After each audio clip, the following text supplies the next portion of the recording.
Todos, vamos a hablar en esta oportunidad de las intoxicaciones. Voy a mostrarles algunas ideas sobre cómo ir agarrando los puntos claves sobre las intoxicaciones. Eh, Voy a hacer una presentación de algunos casos clínicos que los van a resolver individualmente y a medida que vayan ustedes pensando, yo les voy mostrando las salidas que parecen las más apropiadas en cada oportunidad. Veamos la siguiente. Si la pregunta fuera, ¿cuáles son las medidas de urgencia que usted realizaría en el sitio de la intoxicación? Es decir, usted no está en el hospital, sino está en el lugar donde aparentemente se ha producido una intoxicación. ¿Cuáles creen que serían las principales ideas en esta circunstancia? Piénsenlo por un minuto.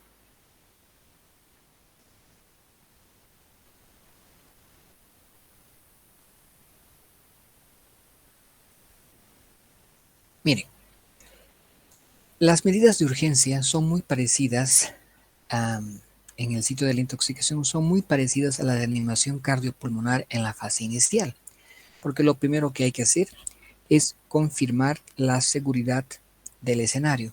No vaya a ser que por atender a un intoxicado ustedes terminen intoxicados, o por atender a un paciente que está con una pérdida de la conciencia presumiblemente intoxicado, eh, ustedes tengan algún factor de riesgo, por ejemplo, si esto se ha producido en un lugar donde hay mucho tránsito y lo que implicaría riesgos para ustedes al tratar de reanimar por los aspectos derivados de un probable accidente que se podría generar tratando de ustedes ayudar a esta persona. Entonces, lo que hay que hacer primero, antes de hacer cualquier cosa, es mirar a todo lado para asegurarse de que es el mejor momento para acercarse y asistir a esta persona. Inmediatamente después, ver quién está a su alrededor y pedir que llamen por teléfono a una ambulancia, lo cual se conoce como active el sistema de emergencia. Es muy importante tomar en cuenta que en lo posible ustedes que están sospechando de una intoxicación tienen que limitar la mayor exposición al tóxico en el sitio del accidente. Imagínense que sea una intoxicación por monóxido de carbono.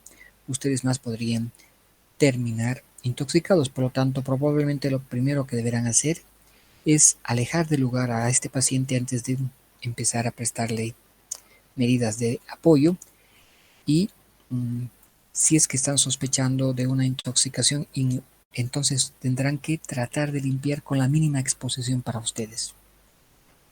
En algunos casos, por ejemplo, cuando el antecedente es la ingestión de cáusticos, lo mejor es no hacer nada porque no tienen capacidad de hacerlo y lo que tendrían que hacer es simplemente activar el sistema de emergencia y llevar a este paciente de inmediato a un hospital.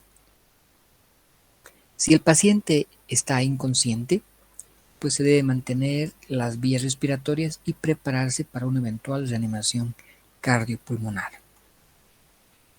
No se olviden ver a su alrededor para buscar evidencias que faciliten el diagnóstico y tratamiento de la intoxicación, frascos de medicamentos, compuestos químicos, en fin, cualquier aspecto que nos haga pensar qué ocurrió en esta intoxicación.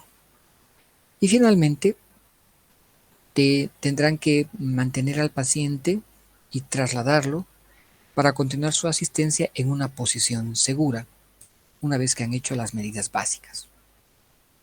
Entonces, veamos este otro. Usted acaba de atender a un paciente por una intoxicación por sustancia desconocida. Después de haber realizado las medidas de emergencia posibles en el lugar de la situación, usted decide trasladar a este paciente para continuar su asistencia. Entonces, ¿qué posición se recomienda para el traslado? Si esta fuera su siguiente pregunta, ¿qué ustedes responderían?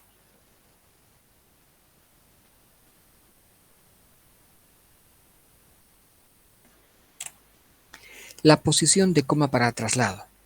Y esta posición de coma para traslado es la posición lateral de seguridad. Aquí tenemos en la figura 1, en la figura 2 y en la figura 3 y finalmente en la 4 cómo se consigue esta posición que se conoce como posición lateral de seguridad. y esta es la posición en la cual el paciente espera que llegue la ambulancia para atenderlo, o la posición en la cual se traslada una vez tomadas las medidas de emergencia en el lugar a las cuales nos hemos referido antes. Veamos este otro. Tenemos un paciente intoxicado por warfarínicos. Estos son generalmente rodenticidas o raticidas que generan este tipo de intoxicaciones. Entonces, ustedes sospechan de un intoxicado por warfarínicos y se han proporcionado ya las medidas de apoyo vital que hemos repasado antes, y presenta en sus exámenes complementarios un tiempo de protrombina prolongado. Sin embargo, no hay signos de sangrado evidentes. ¿Cuáles son sus conductas en este caso?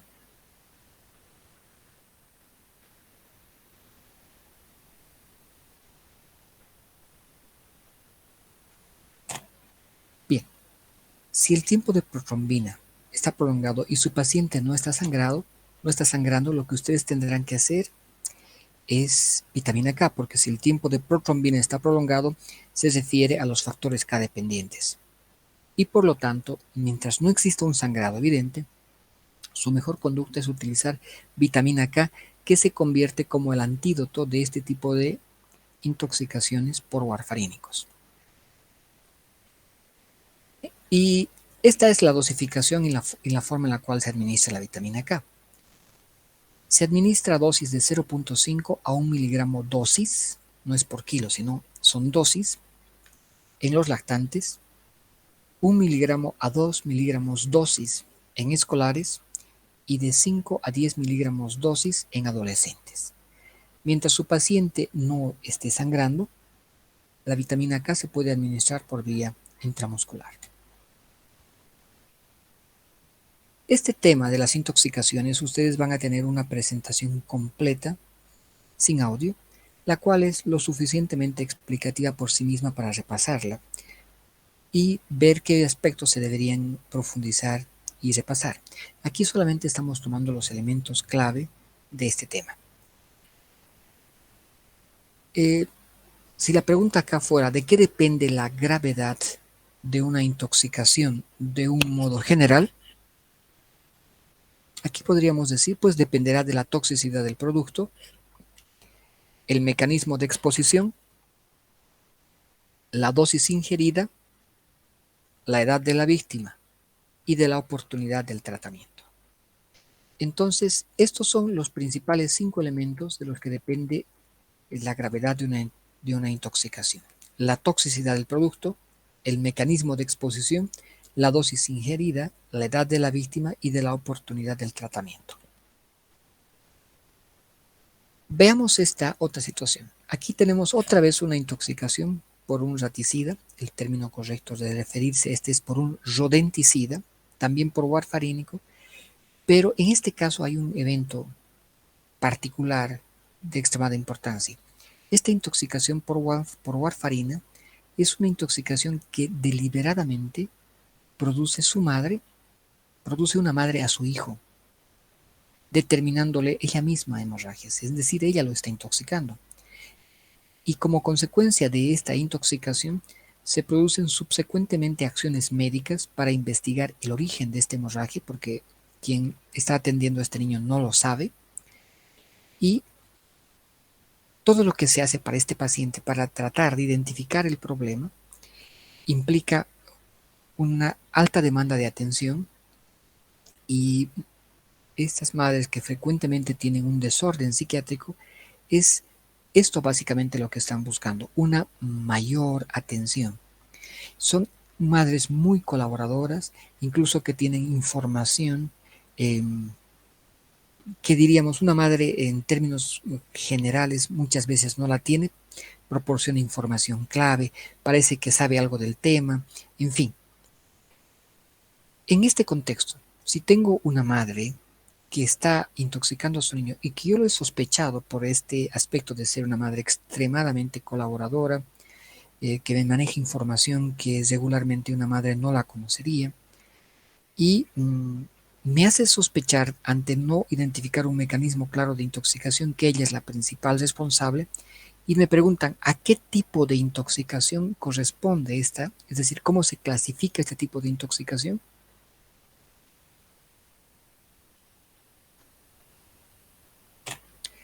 Esta intoxicación corresponde a un mecanismo no accidental. En este caso en particular es un caso de abuso infantil que también se conoce como el síndrome de Munchausen o por poder o trastorno facticio impuesto a otro.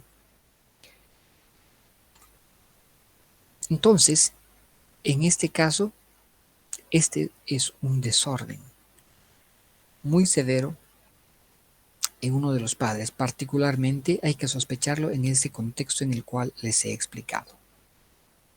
Bien, de los 4 mecanismos de exposición a los tóxicos descritos que ustedes están estudiando, ¿cuáles serían las causas más frecuentes en nuestro medio? En general, las causas más frecuentes en nuestro medio son las causas accidentales y seguido de la autoadministración. Es muy importante identificar el mecanismo por el cual se ha llegado a producir la intoxicación. Es importante saber esto porque existe una ley que se llama Ley 2026 del Código del Niño, Niña y Adolescente que en su artículo 10 establece la obligación del médico de denunciar todas las diferentes formas de maltrato. Por lo tanto, es una prioridad identificar el mecanismo de exposición al tóxico, ya que toda intoxicación en que no se logre identificar el mecanismo de intoxicación, por ejemplo, el síndrome de Munchausen, donde ustedes no encontraban el mecanismo exacto, pero lo sospecharon por este contexto de una madre muy colaboradora, manejando información que no es de uso habitual, entonces en este caso, se debería considerar una forma de maltrato infantil mientras no se demuestre lo contrario. Es decir, cualquier intoxicación en las cuales ustedes no pueden identificar el mecanismo por el cual se produjo, se debe considerar un maltrato infantil mientras no se demuestre lo contrario. Por lo tanto, requerirá un abordaje multidisciplinario. En la presentación que ustedes tienen, básicamente tienen el apoyo vital, que es una de las principales etapas del manejo de los intoxicados y se lo describe con mayor detalle eh, en la presentación sin audio. Este apoyo vital no es más que el ABCD, fundamentalmente. A, vía aérea, B, ventilación, C, circulación y D, drogas. Aquí solamente me voy a limitar a aumentar un poco los aspectos centrales en el punto D, que es la administración de las drogas, asumiendo que los otros demás ustedes lo conocen.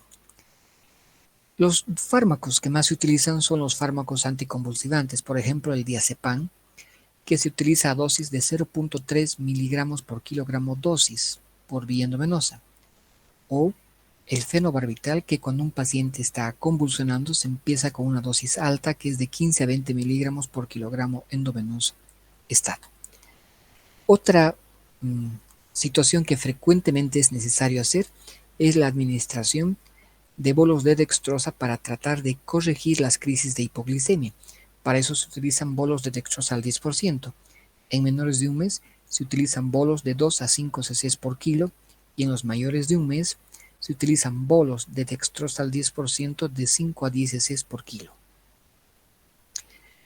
También existe una fase de detoxificación que es importante que ustedes lo repasen. Lo importante de esta etapa es conocer sus objetivos fundamentales y aquí se me ocurrió elaborar un mnemotécnico que le puse PICO. Y básicamente la P viene de prevenir la absorción o de los metabolitos del tóxico, la I vendría de incrementar la excreción y la CO de contrarrestar los efectos con el uso de antídotos y antagonistas. Entonces, en la fase de detoxificación, los objetivos fundamentales es el pico, prevenir la absorción, incrementar su excreción y contrarrestar sus efectos con el uso de antídotos y antagonistas. ¿Cómo se podría prevenir la absorción del tóxico? Fundamentalmente con 2 medidas. Una de ellas es el lavado gástrico, tan pronto como las condiciones del paciente se estabilicen, es decir, una vez que han hecho el ABCD. Y el otro es una diálisis gastrointestinal. Esta diálisis gastrointestinal es el equivalente a la diálisis que se utiliza en los pacientes renales. El principio lógico es el mismo. Se introduce algo por la zona nasogástrica capaz de arrastrar la sustancia que estaría generando la intoxicación y ser eliminada, en este caso, mediante las deposiciones.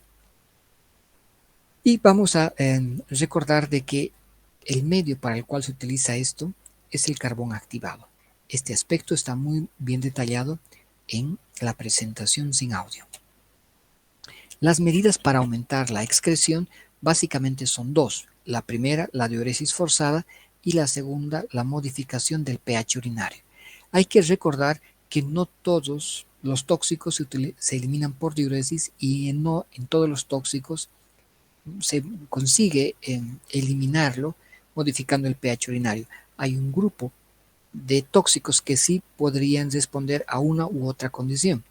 Las características de estos también se encuentran en su presentación sin audio.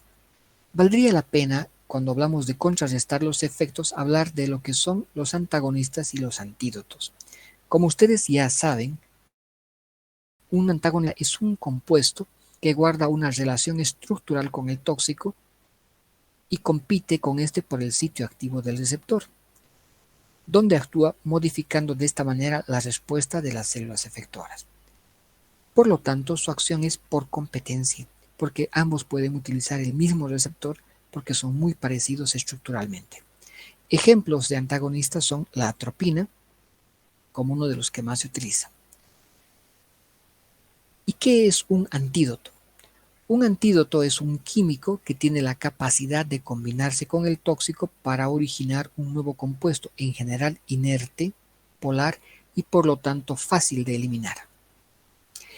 Cuando hablábamos de la diálisis, les decía de que se introduce una sustancia, en este caso es este químico, que tiene la capacidad de combinarse con el tóxico para originar un nuevo compuesto, en general incapacidad de provocar el daño y por lo tanto fácil de eliminar. Esto sería el carbón activado cuando utilizamos la diálisis. Entonces, el carbón activado lo utilizamos para remover la mayor parte de los tóxicos, por eso se conoce como el antídoto universal, porque funciona con la mayoría de los tóxicos. Y si no funcionara, es muy poco probable que produzca un daño importante por administrarlo. Por lo tanto, cuando uno no conoce qué está causando la intoxicación, se podría utilizar este antídoto, considerando que la mayor parte de las intoxicaciones pueden ser manejadas en esta etapa con el carbón activado. Otro es el bicarbonato de sodio, que se utiliza en la intoxicación por antidepresores tricíclicos. La vitamina K, que es un antídoto que se utiliza en los ejemplos que les he mostrado cuando hay anticoagulantes warfarínicos, que son estos los productos que han intoxicado. La D-penicilamina, para actuar como antídoto para el fosfuro de zinc. La calcitonina es el antídoto para el colecalciferol. Bien, aunque los antídotos y los antagonistas son útiles, su uso indiscriminado puede ser peligroso, por lo que se requiere conocimiento. Ya les he explicado que no todos se pueden eliminar con diuresis, no todos se pueden eliminar alterando el pH, y hay que conocer los aspectos centrales para esto. Sin embargo, lo que sí queda claro es que el tratamiento con medidas de apoyo vital, donde se encuentra el ABCD, A, vía aérea, B, ventilación, C, circulación y D, administración de drogas, es con mucho lo más importante en el manejo de las intoxicaciones. Y este buen manejo del ABCD es en realidad la verdadera causa de la disminución de la mortalidad en la mayoría de las intoxicaciones graves. Diría que las otras medidas son medidas complementarias a estas que son centrales para que el paciente pueda sobrevivir.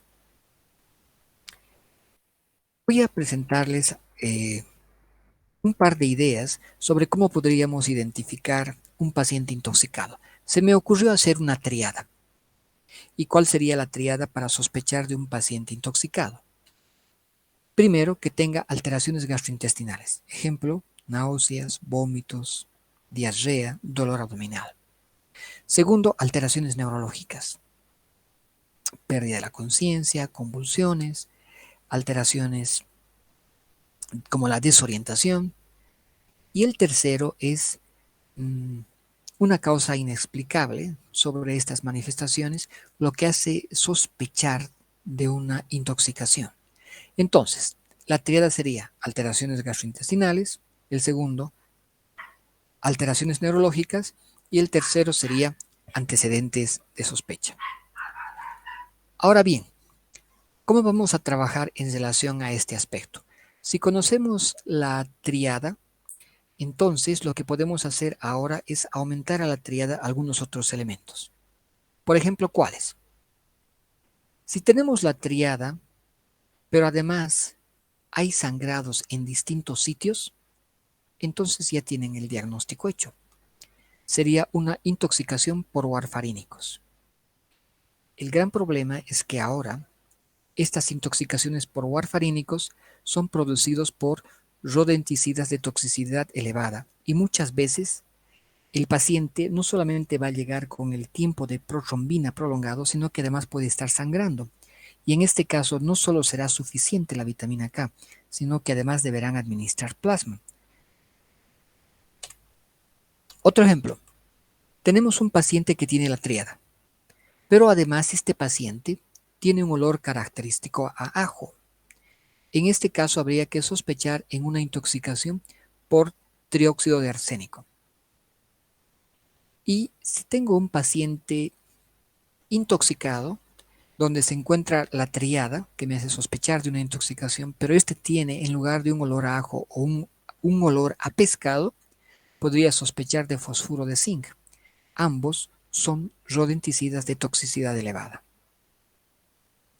¿Y cuál es el antídoto en estas circunstancias? La de penicilamina. Otros ejemplos. Si tengo la tríada, que recordaremos cuál es, alteraciones gastrointestinales, alteraciones neurológicas y sospecha de intoxicación, y además tengo un síndrome muscarínico o un síndrome nicotínico, en este caso tendré como probable intoxicación la intoxicación por carbamatos u organofosforados. Y en este caso, ¿cuál será su antídoto? Si es una intoxicación por organofosforados u orgánico-fosforados, las oximas. Y el antagonista, en ambos casos, tanto en la intoxicación por insecticidas como los carbamatos u organofosforados, es la atropina. Veamos otro ejemplo. Si tenemos un paciente con la tríada, pero además tiene insuficiencia renal, hipercalcemia y calcificaciones que parecen ser imágenes metastásicas, como ustedes ven aquí en esta imagen, donde se puede ver datos de calcificaciones en el pulmón por todo lado que parecen calcificaciones metastásicas y que además tienen la tríada, diría que hay que sospechar de una intoxicación por colecalciferol, que es un rodenticida de toxicidad media. ¿Y cuál es su antídoto? En este caso, la calcitonina.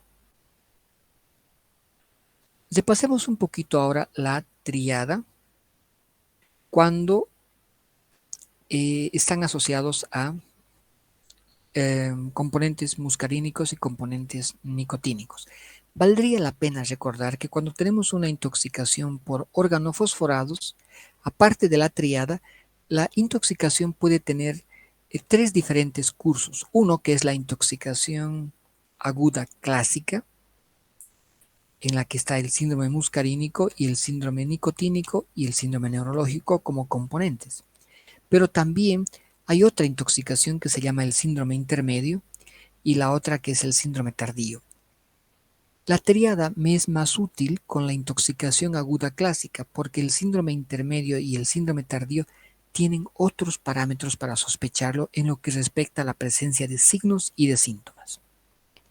Veamos, por ejemplo, este paciente que tiene un síndrome muscarínico. Valdrá la pena recordar que cuando tenemos un síndrome muscarínico, lo mejor de recordar los componentes del síndrome muscarínico es relacionarlo con pérdidas, con muchas pérdidas. ¿A qué me refiero a esto? Pues en el síndrome muscarínico tenemos sudoración profusa, entonces tenemos pérdidas por el sudor. Tenemos miosis, visión borrosa, lagrimeo y cialorrea.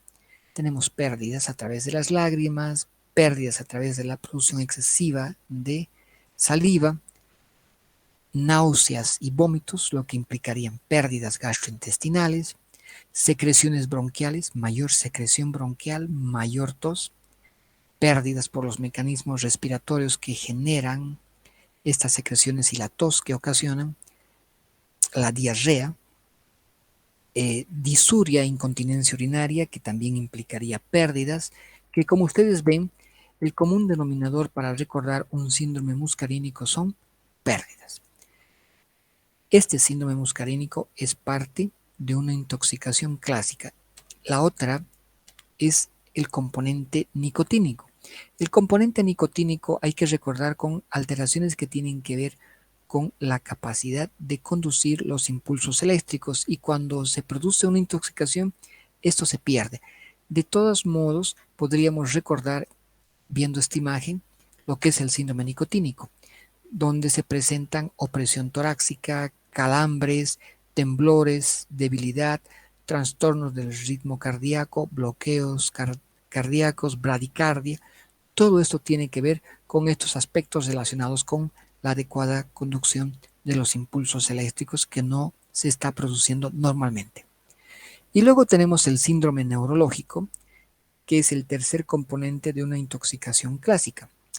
En este caso, los componentes se refieren a la cefalea, mareos, ataxia, conducta psicótica, pérdida de la conciencia y las convulsiones. Cuando tenemos un paciente intoxicado por organofosforados, y es una intoxicación clásica donde se presenta la triada, alteraciones, hemos dicho, eh, gastrointestinales, alteraciones neurológicas y sospecha de una intoxicación. El componente clásico tiene un componente muscarínico, un componente nicotínico y tenemos también un componente neurológico. En este tipo de intoxicaciones la muerte ocurre por depresión respiratoria, edema pulmonar o una bradicardia refractaria.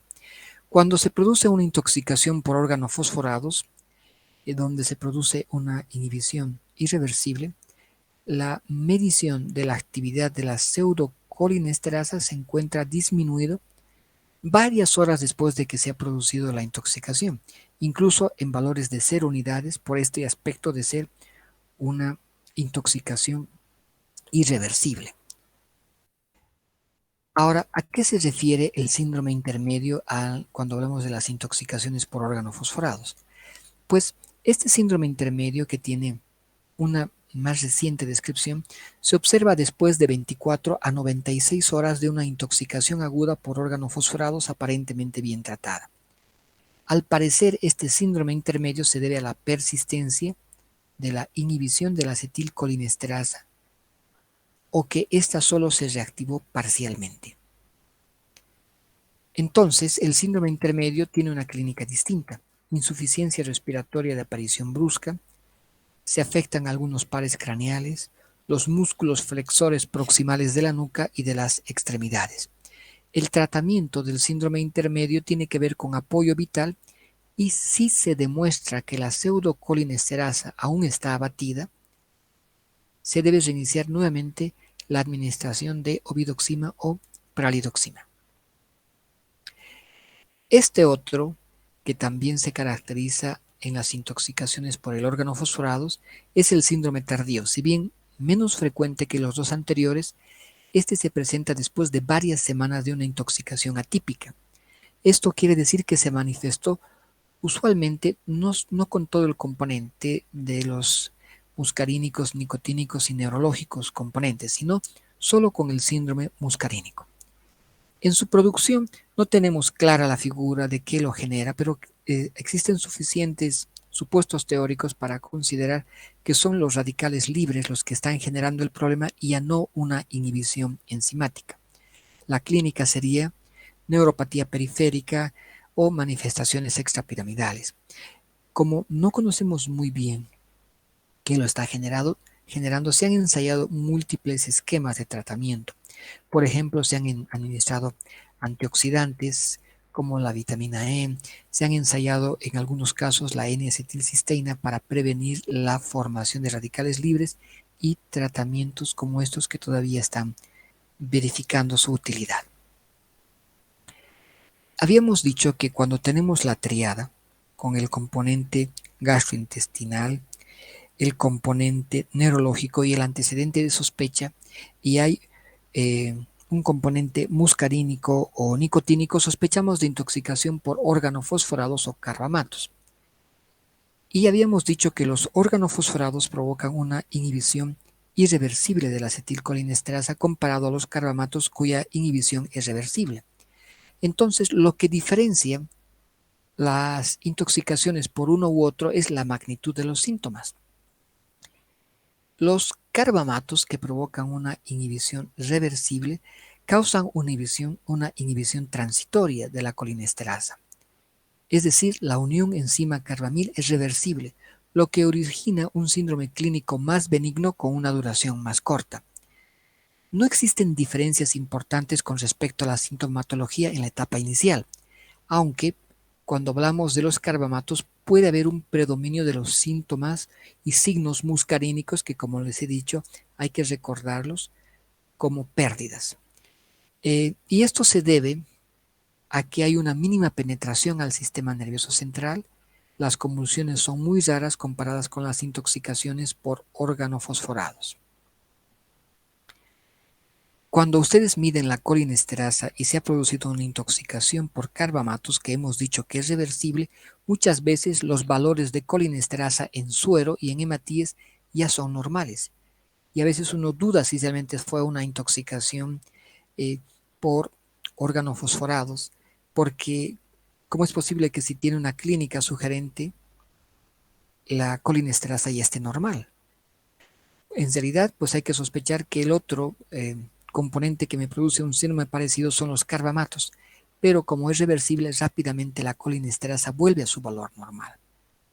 Entonces, esto explica por qué muchos pacientes, cuando ustedes determinan la colinesterasa ya está normal, pese a haber tenido un síndrome con la triada y un componente muscarínico o nicotínico que nos ha hecho pensar en organofosforados, pero en realidad si la colinesterasa se normalizó, lo más probable es que sea carbamatos por ser reversible. El tratamiento en los carbamatos es similar al que se realiza con los insecticidas organofosforados, con la excepción de que las oximas no están indicadas en estas intoxicaciones, pues la unión carbamil-colinesterasa es reversible y se regenera la enzima de forma rápida y espontánea y no requiere de estos productos. Como la mayoría de los carbamatos son de mediana y baja toxicidad, la evolución suele ser favorable siempre que no haya complicaciones intercurrentes. Entonces, les he presentado algunas ideas sobre cómo poder empezar a reconocer algunas ideas, algunos síntomas y algunos síntomas, algunos signos y algunos síntomas de las intoxicaciones e ir relacionándolos con la triada, el olor a pescado, el olor a ajo, un componente muscarínico, hemorragias, etcétera, para que uno vaya dándose cuenta.